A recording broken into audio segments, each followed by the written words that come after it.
अपने बच्चों के फादर हो, मेरे फादर। हाँ जी, शाबाश। आप सबको फादर्स डे मुबारक। और वो जिनके वालिदैन, जिनके वालिद जिंदा हैं, हयात हैं, हम दुआ को हैं खुदा उन्हें ज़िंदगी सलामती सेहत बख्शे, उनके वालिद को अपनी पनाह में रखे। और जिनके वालिद अब इस दुनिया में नहीं हैं, हम उनके लिए दुआ को हैं कि खुदा उन्हें तसल्ली बख्शे, क्योंकि खुदा यीशु मसीह ने कहा है कि मैं तुम्हें यतीम ना छोड़ूंगा, मैं तुम्हें मायूस नहीं छोड़ूंगा, मैं तुम्हें नाउमीद नहीं छोड़ूंगा, बल्कि उसके वसीले से हमें एक ऐसा बाप मिला है जो आसमानी बाप, जो अबदी बाप है, जो हमें कभी छोड़कर नहीं जाता, जो हमारी मुश्किलों में हमाकन हमारे साथ रहता है। सो खुदा तमाम वालिदों को अपनी पनाह में रखें, और जिनके वालिद अब इस दुनिया में नहीं हैं वो यकीन रखें कि वो खुदा के पास हैं और आराम की हालत में हैं। और वक्त आने वाला है कि जब खुदा यीशु मसीह आएंगे, हम सब एक दूसरे को देखेंगे, मिलेंगे और हमेशा खुदा के घर में सुकून करेंगे। क्योंकि दाऊद 23वें ज़बूर के अंदर बड़ी खूबसूरत बात कहता है।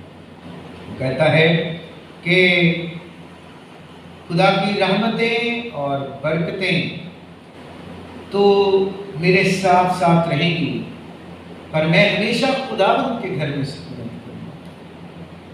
वो ये नहीं कहता कि मैं इस दुनिया की नेमतों और बरकतों के साथ रहूंगा, वो कहता है कि वो तो मेरे साथ रहेंगी। मेरा ईमान है कि मेरा खुदा वो सब कुछ मुझे बख्शेगा, वो सब कुछ मुझे देगा, लेकिन मैं हमेशा कहाँ रहूंगा? कहाँ रहूंगा जी? सब जरा मिलके कहें दाऊद की तरह, यकीनन भलाई और रहमत उम्र भर मेरे साथ साथ रहेगी, और मैं हमेशा खुदा के घर में सुकूनत करूंगा। आमीन। खुदा की भलाई, उसकी रहमत इस जमीन की उम्र भर हमारे साथ हैं, लेकिन इसका मतलब ये नहीं है कि हम हमेशा इस दुनिया में रहेंगे। दाऊद बड़े वसूख से कहता है, बड़ी दलेरी से कहता है कि मगर मैं हमेशा खुदावंद के घर में सुकूनत करूंगा। सो हम सब बिलाखर अपने अबदी घर में जो खुदा के पास है, खुदा के घर में जाकर रहेंगे, और जो हमसे पहले चले गए हम उनको मिलेंगे, और जो हमके हमारे बाद आएंगे हम उनको भी मिलेंगे, और फिर एक कलीसिया, एक जमात, एक खानदान की सूरत में सब खुदावंद की इबादत और प्रस्तुत करेंगे। आमीन।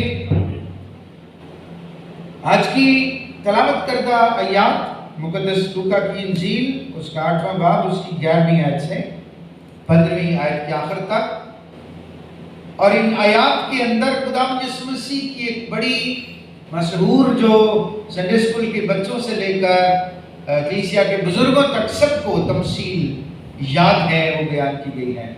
और वो कौन सी तमसील है? बीज बोने वाले की तमसील। संडे स्कूल में इसके लिए बड़ा खूबसूरत गीत भी गाया जाता है कि आओ मैं तुम्हें कहानी सुनाऊं एक बीज बोने वाले की। और फिर उस तमसील में बयान किया गया है कि जब बीज बोने के लिए निकलता है बीज बोने वाला, तो जब वो बीज का छट्टा देता है, जब वो अपने हाथ में बीज पकड़कर गिराता है, तो उसने कोई एग्जैक्ट जाविया नहीं रखा होता, उसने किसी मशीन में बीज नहीं डाला होता कि जिधर मशीन की मर्जी है या जिधर फिक्स किया गया उधर ही गिरेगा, बल्कि जब बीज गिराया जाता है तो मुख्तलिफ बीज मुख्तलिफ जगहों पर गिरते हैं, और हर जगह की अपनी नौयत है। बीज सेम है, बीज तो गंदम का ही है ना। जब गंदम बोई जाती है, आपने देखा होगा गांव में कि जब बीज बोया जाता है तो कपड़े में बीज डाल के कंधे पर डाल लिया जाता है, और फिर उसमें से मुट्ठी भर के जमीन पर गिराया जाता है, बीज फेंका जाता है। तो जब बीज जो फेंका जाता है वो बीज एक ही किस्म का है, जो फसल बोनी है, मसलन अगर गंदम है तो वो गंदम का ही बीज है। लेकिन जो जमीन सामने है। शायद तो एक मालिक की हो सकती है, लेकिन जमीन के मुख्तलिफ हिस्सों की नोयत मुख्तलिफ होती है। जमीन के मुख्तलिफ हिस्सों में बीज को उगाने, बीज को परवरिश देने और बीज को एक तनावर पौधा बनाने में मुख्तलिफ किरदार होता है जमीन के मुख्तलिफ हिस्सों का। और ये जो तमसील है, एक तो हमारी जो लिटर्जी है उसके मुताबिक, लेक्शनरी के मुताबिक ये आयात आज के इतवार के लिए हैं, जो पूरी दुनिया में चर्चेस के अंदर पढ़ी जाती हैं, जो सिस्टमैटिक चर्च है। और दूसरा, इसको बयान करने के लिए एक चीज तहरीक बनी मेरे अंदर। मैंने फेसबुक पे एक शख्स जो अपने आप को बिशप कहते हैं, उनकी पोस्ट देखी फेसबुक पे, जिस पे उन्होंने इस तमसील को अपने मकसद से, अपनी मर्जी से और अपनी तशरीह करके बयान किया है। तो जब मैंने उसको पढ़ा, मैं हैरान भी हुआ और परेशान भी हुआ। ये वो वक्त है, ये वो बात है जो इस दौर में पूरी हो रही है कि हर कोई जो तुम्हारे सामने बाइबल लेके आता है, जरूरी नहीं है कि वो सच्चाई तुम्हारे सामने रखे। और खुदावंद यीशु मसीह ने हमारी ये रिस्पॉन्सिबिलिटी हमें दी है, हमारी जिम्मेदारी हमें दी है कि हम सच्चाई को जाने। आप असाइनमेंट समझते हैं कि असाइनमेंट मिलती है टीचर की तरफ से, होमवर्क मिलता है, तो यीशु मसीह ने ये असाइनमेंट दी है हर ईमानदार को, हर ट्रुथ सीकर को, हर उस शख्स को जो यीशु मसीह के पीछे आता है। यीशु मसीह ने कहा सच्चाई को जानो। क्या कहा? सच्चाई को जानो। तो सच्चाई तुमको आजाद करेगी। और वो जो इस कलाम को कलीसिया के सामने रखने वाले हैं, इस कलाम को सिखाने वाले हैं, उनकी एक जिम्मेदारी है कि वो पूरी सच्चाई से इस सच्चाई को लोगों के सामने रखें। लेकिन अलमिया ये है कि आजकल दुनिया में सच्चाई पूरे तौर पर कलीसिया के सामने, लोगों के सामने रखी नहीं जाती, क्योंकि अगर पूरी सच्चाई रखेंगे तो शायद हमारा उसमें फायदा ना हो, मेरा उसमें फायदा ना हो। लेकिन अगर मैं इस सच्चाई को थोड़ा सा अपने मकसद से मिक्स करूंगा तो फिर मेरा मकसद तो हो जाएगा पूरा, लेकिन सच्चाई खालिस नहीं रहेगी। और लोग आधी सच्चाई या झूठी सच्चाई लोगों के सामने रखते हैं, और सच्चाई में झूठ मिक्स करना ये किसका काम है? शैतान का, इब्लीस का, जो अपने मकसद को पूरा करने के लिए खुदा के कलाम को भी इस्तेमाल करने से गुरेज नहीं करता। उसने हमेशा अपना मकसद पूरा करने के लिए खुदा के कलाम को इस्तेमाल किया। यीशु मसीह के सामने आ गया, वो इतना चालाक, इतना रियाकार है, यीशु मसीह के सामने आकर कहता है अपने दही नीचे गिरा दे। जब उसको हैकल के ऊपर ले गया, नीचे गिरा दे, क्योंकि लिखा है बाइबल में लिखा है कि आसमान से फरिश्ते आएंगे और वो तुझे अपने हाथों पर उठा लेंगे। अब अगर खुदावंद यीशु मसीह कलाम को ना जानते होते, जैसे आजकल के लोग हैं, अगर खुदावंद यीशु मसीह कलाम को सही तौर पर ना समझते होते तो खुदावंद यीशु मसीह बगैर सोचे समझे छलांग लगा देते। लेकिन यीशु मसीह ने ऐसा नहीं किया। क्यों? क्योंकि वो कलाम को समझते थे, जानते थे, सिखाते थे और सही सिखाते थे। सच्चाई को पूरी सच्चाई के साथ लोगों के सामने रखते थे। इसलिए यीशु मसीह ने कहा, ये भी लिखा है कि तुम खुदावंद अपने खुदा की आजमाइश ना कर।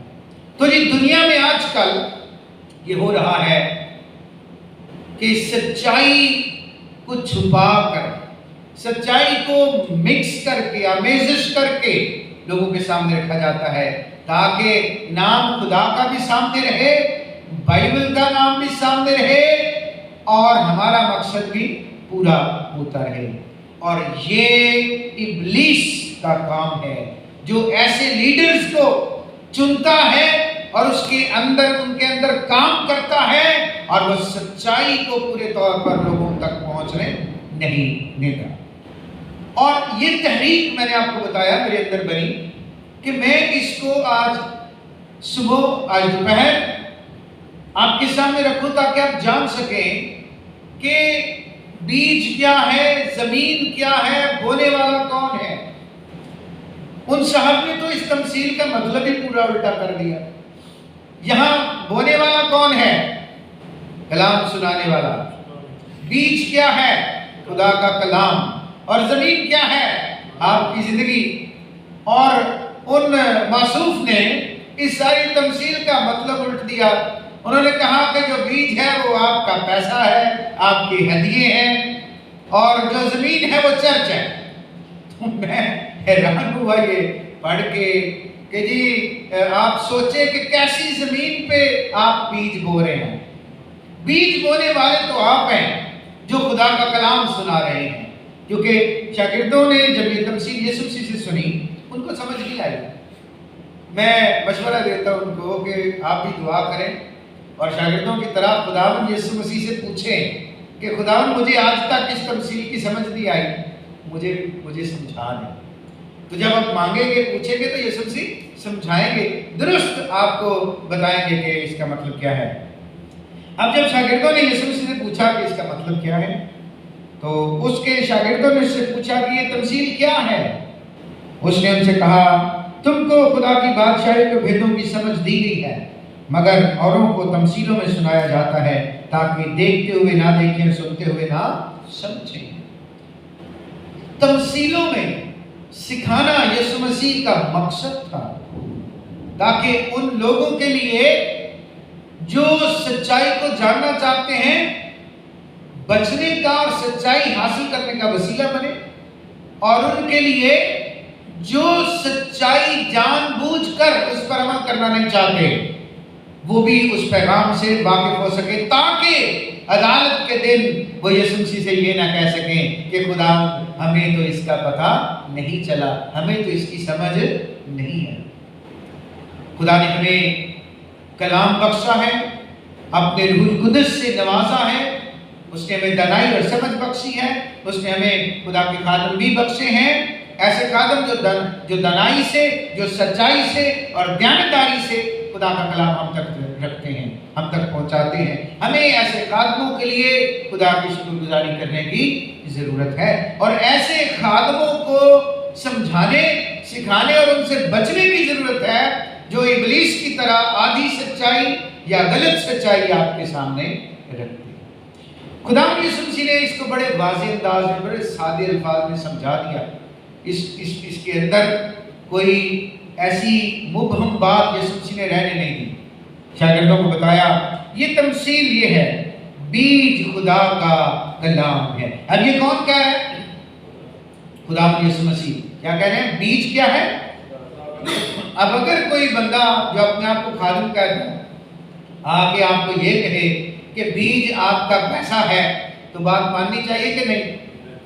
उन्हें आखना चाहिए ऐ शैतान दूर हो, ये आखना चाहिए ऐ शैतान दूर हो, क्योंकि जो तू कह रहा है यीशु मसीह ने ऐसे नहीं कहा। यीशु मसीह ने बताया है कि वो बीज खुदा का कलाम है। और फिर आगे जो 4 किस्म की जमीनें हैं जिनको बयान करते करते लोगों ने फेसबुक काली कर दिया, सारी तस्वीरें चढ़ा चढ़ा के और ये लिख लिख के कि जी ये ज़मीन क्या है। यीशु मसीह उस 4 इकसाम की जो ज़मीनें हैं उनके बारे में बताते हैं कि जब बीज गिराया जाता है, फेंका जाता है, तो कुछ बीज राह के किनारे गिरता है। किधर गिरता है?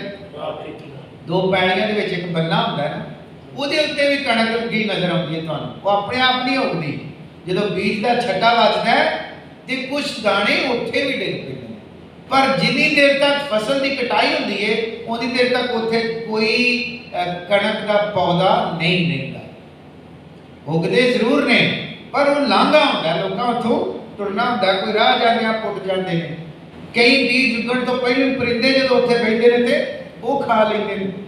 तो यीशु मसीह ये कहते हैं कि जो राह के किनारे बीज गिरा, वो जो राह का किनारा है ये ऐसी जमीन है, ऐसे लोग हैं जो कलाम को सुनते हैं और फिर इब्लीस आकर कलाम को उनके दिल से छीन ले जाता है। ऐसा ना हो कि ईमान लाकर निजात पाए। अब ये ऐसे लोग हैं जो पैदा ही हुए बचने के लिए। खुदा अपने इल्म साबक के वसीले से सब जानता है कि कौन बचेगा और कौन नहीं बचेगा, कौन खुदा की बादशाही का हिस्सा है और कौन नहीं। ये खुदा जानता है, पहले से जानता है। इसीलिए कलाम उनके सामने भी रखा जाता है ताकि वो भी तौबा कर ले, लेकिन इब्लीस उन्हें तौबा की तरफ माइल होने नहीं देता। इब्लीस उस बीज को चुरा कर ले जाता। एक बाबे ने मैंने बड़ी सोहनी गल सुनाई, मैं जो खिदमत आया इस नवा नवा मुनाद भर्ती होया था। उन्हें कहा पुत्र एक गल याद रखी कि कलाम जिहड़ा ना वो साडी जिंदगी च आउंदा है, असीं सुनने आ, पर शैतान सानूं सुनन नहीं देता। ते जे सुन लईए ते फिर हजम करन नहीं देता, दिल च रखन नहीं देता। ते जे दिल च भी रख लीए धक्को धक्की ते फिर नाल खड़न नहीं देता। मैं बाबा जी ये की गल हुई?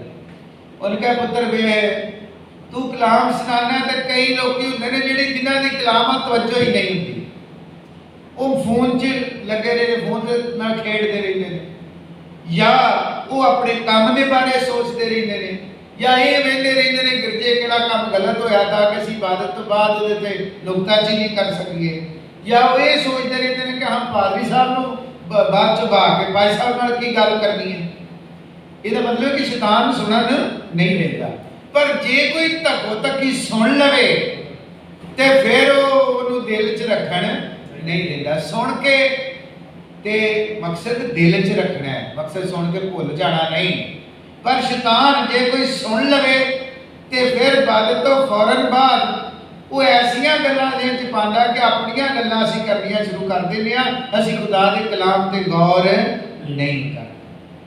उन्हें कहा फिर भी जे कोई दिल च रख लवे ते इरादा करे कि लो जी कल तो मैं एक नवी जिंदगी बसर करनी है, ते फिर उन्होंने नाल नहीं खड़न देता। मैं कहा ये नहीं समझ आई।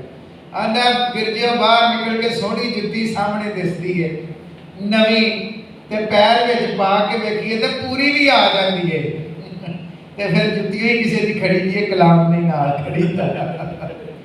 बड़ी खूबसूरत बात उस बुजुर्ग ने की। इब्लीस नहीं चाहता कि हम खुदा के कलाम को सुने। अगर सुन लेते हैं, वो नहीं चाहता कि हम दिल में रखें, और अगर दिल में रख लें तो फिर वो ये नहीं चाहता कि हम उसे अपने साथ लेकर जा सके। वो चाहता कि ये बीज यहीं जाया हो जाए, ये बीज खराब हो जाए। डिपेंड करते हैं आप पे, आप कैसी जमीन है, जो आपका दिल है, आपकी जिंदगी कैसी जमीन है। अगर तो वो राह का किनारा है जहाँ सभी आते हैं, सभी गुजरते हैं। कुछ लोग होते हैं ऐसे, उनकी तबीयत ऐसी होती है, वो शायर की जुबान चलो आया ना, बड़ा दिल फेक बंदा होता है कि वो जेड़ा भी आया बस आखा तू ही सारा कुछ है। 2 महीने बाद आखा नहीं तेरी तो समझ नहीं आई, उन्हें फिर कोई नवा बंदा आखा जी तुसी ही सारा कुछ हो होता है ना जी। कई बार उन्होंने सारी जिंदगी वही वेंदिया लंघ जाते केड़ा सही है केड़ा गलत है। ऐसे लोग होते हैं, इन बंदे ने राह का किनारा जेड़े भी गिरजे गए बल्ले बल्ले बड़ी गल है भाई, पादी साहब ने कलाम बड़ा सुनाया। जे पादी साहब बाद जो पूछ लें कि समझ की आई ना, भाई साहब मजा बड़ा आया, समझ नहीं आई है, कलाम बड़ा तुहां सोहना सुनाया। भाई कलाम ते सोहना, खुदा दा कलाम है, कलाम सोहना है, सुनाने वाला भी सोहना सुनांदा पिया, पर गल ये तुसां सुन के दिल च रखिया या नहीं रखिया। तुसां ओनू अपने दिल च रखने की कोशिश की है या नहीं की। जे नहीं की तो फिर तुहाडे दिल की जमीन राह का किनारा है जितों शैतान आके खो के लै जाता है। तो वो बंदा जिहड़ा कलाम मेरा सुनता ही है, उहदे ते अमल नहीं करता, उहदा खुदा की बादशाही च कोई हिस्सा नहीं। क्योंकि भाई कलाम ते शैतान भी सुनता है। कई भरा उन्होंने नाल कोई बैठा होंदा आके, उन्होंने पता नहीं होंदा पर उहदे नाल ही बैठा होंदा है, जिन्हें जो बाह पाई होंदी है भी जो गिरजा मुकड़ा तो मैं धरू के लै जाना परा नाल, क्योंकि पादरी साहब को नहीं खलोण देना, मतलब पादरी साहब कोई अच्छी गल अच्छा मशवरा दे देना, वो नाल ही बैठा होंदा है साडे।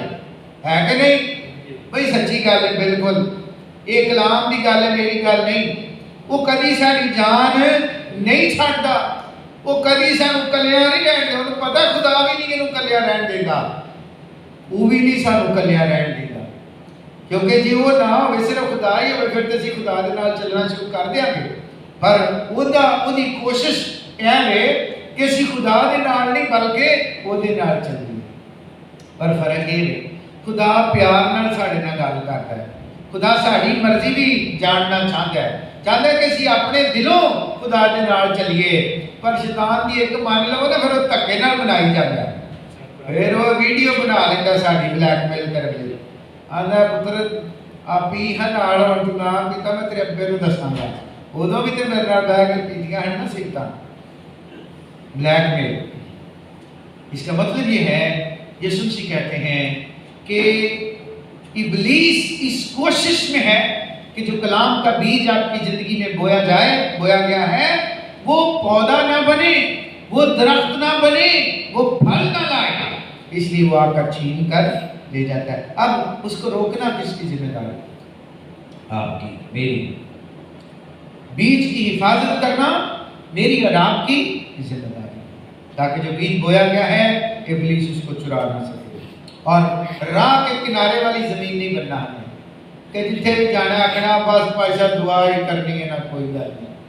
बहुत सारे लोग ऐसे होते हैं जो हर शख्स के साथ मिलकर दुआ भी करते हैं, जिन्नी बारी को कलाम सुनाता उन्नी बारी तौबा कर देते, उन्नी बारी बपतिस्मा भी ले लेते, उन्नी बारी आखते जी अज मैं नवी जिंदगी हासिल की। इसका मतलब ये है कि उन्होंने कोई एक फैसला नहीं, जिहड़ा हुंदा है उहदे नाल ही, जिन्हें लाया गली उहदे नाल ही चली। ईमानदार का रवैया, ईमानदार का कर्तव्य ऐसा नहीं होना चाहिए, बल्कि उसे सच्चाई पर कायम रहने की जरूरत है। फिर खुदावंद यीशु मसीह कहते हैं जो चट्टान पर गिरा बीज वो है जो कलाम सुनकर खुशी से कबूल कर लेते हैं, लेकिन जड़ नहीं रखते, मगर कुछ अरसे तक ईमान रखकर आजमाइश के वक्त फिर जाते हैं। अब हमारे यहाँ जब जमीन तैयार की जाती है तो उसमें पत्थर नहीं होते, इसलिए हमें शायद ये बात समझना मुश्किल है। लेकिन अगर आप उस इलाके में जहाँ खुदावंद यीशु मसीह थे जाके देखें, तो वहाँ ना तो ट्रैक्टर थे, ना बड़ी बड़ी मशीनें थी, वहाँ तो बैलों से, जानवरों से किसान खुद ही हल चलाया करते थे, लकड़ी और लोहे के हल चलाया करते थे, और बड़े बड़े पत्थर वहाँ मौजूद होते थे, खेत के अंदर पत्थर मौजूद होते थे, वो सारे बाहर नहीं निकाले जा सकते थे, और बारिश का इंतजार किया जाता था पानी के लिए। वहाँ कोई ट्यूबवेल नहीं होता था, वो पहाड़ी जमीन थी, पोटवारी जमीन थी, वहाँ बारिश के सिवा पानी का कोई और वसीला नहीं था। तो कभी कभी बड़े पत्थर जो होते थे उनके ऊपर कुछ मिट्टी होती थी, और बारिश की वजह से उस पर पानी भी ठहर जाता था, और जो बीज उन पर गिरा होता था वो उगाता था। थोड़ी सी मिट्टी जब उसको मिलती है तो वो उगाता है, लेकिन पौधे को मजबूत होने के लिए उसकी जड़ मजबूत होना जरूरी है। फिदाया के स्कूल में एक प्रैक्टिकल हुआ, उसकी टीचर ने कहा कि आपने एक पौधा लगाना है, रेड बीन जो बड़ा लोबिया होता है। तो उन्होंने क्या किया, एक छोटा सा प्लास्टिक का डब्बा लिया, उसके अंदर कॉटन रखी, थोड़ी सी रुई, उसमें बीज रख के दो, पानी डाल दिया। अब 2 हफ्ते के अंदर वो बीज बड़ी तेजी से उगा, पौधा बन गया, उसकी कॉम्पलें निकली, बड़ा हो गया। अब वो बड़ा है, लेकिन आप हमारे घर में आएंगे इसी दिन तो मैं आपको दिखाऊंगा कि वो पौधा तो बन रहा है, लेकिन उसके नीचे जड़ मजबूत नहीं है, क्योंकि जड़ को किसी चीज में आगे बढ़ने के लिए वहां जगह ही नहीं है, वो प्लास्टिक का डिब्बा है और थोड़ी सी कॉटन है, जड़ें कहाँ मजबूत होंगी। अब खुदा का कलाम अगर सख्त दिली से सुना जाएगा तो वो कबूल नहीं होगा। कभी कभी लोग सिर्फ सख्त दिली से खुदा का कलाम सुनते हैं। ये वो जमीन है जो पथरीली जमीन है, जो बीज पत्थर पर गिरता है। खुदा कहता है, चाहता है कि मैं तुम्हारे अंदर से पत्थर के दिल निकालूंगा, तुम्हें एक गोश्त का दिल, नरम दिल दूंगा। और क्यों नरम दिल दूंगा? ताकि जो बीज बोया जाए उसकी जड़ें उसके अंदर गहराई तक जा सके, मजबूत हो सके। अगर जड़ मजबूत होगी तो पौधा या दरख्त मजबूत होगा। तो जो लोग संग दिली से, सख्त दिली से कलाम सुनते हैं, कलाम उनकी जिंदगी में कभी असर नहीं करता। अगर कलाम ने आपको छुआ है, रूहुल कुद्दुस ने आपको टच किया, आपके दिल पे चोट लगाई है कि आपके अंदर ये कमी है, आप महसूस करते हैं लेकिन उसे कबूल नहीं करते, तो फिर ये जमीन पथरीली जमीन है जिसके अंदर बीज आया, उगा, लेकिन वो मजबूत ना हुआ, जड़ मजबूत नहीं है। कुछ देर के लिए फैसला किया, हाँ ठीक है, ये कमी है मेरे अंदर, ये गुस्सा मैं बहुत करता हूँ, बुरी बात है, लेकिन घर गए, बाहर गए, दोस्तों के साथ गए, तो जरा सी बात हुई फिर से गुस्सा कर लिया। तो इसका मतलब ये है कि जो बीज बोया गया, जो पौधा आपने उगने दिया, आपने उसको उखाड़ कर फेंक दिया, आपने उसका फल जाहिर होने नहीं दिया। तीसरी किस्म की जमीन वो जमीन है जो झाड़ियों में, झाड़ियों वाली जमीन, कलाम का बीज झाड़ियों में भी गिरता है। खेत के किनारे कुछ झाड़ियाँ होती हैं, छोटी छोटी छोटी छोटी किकरियाँ नहीं होती हैं, कभी कभी पैड़ियाँ के द्वारे, जो बारानी जमीन होती है वहाँ पे। तो जो बीज झाड़ियों में गिरता है, जमीन बीज तो उगा देती है, पानी भी मिल जाता है उसको, लेकिन उसके ऊपर की जो झाड़ी है वो उस पौधे को बढ़ने नहीं देती, उसको ऊपर जाने नहीं देती, परवान चढ़ने नहीं देती।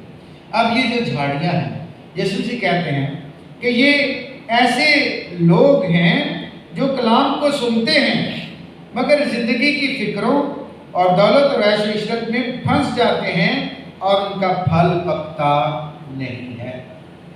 पौधा तो अंदर है, ईमान भी है, जानते हैं, चाहते हैं तब्दीली आ जाए, फल पैदा हो जाए, लेकिन कुछ चीजें हैं जो पौधे को फल तक पहुंचने नहीं देती। मसलन एक नौजवान खुदावंद यीशु मसीह के पास आया और उसने कहा, खुदा मैं आपके पीछे चलना चाहता हूँ।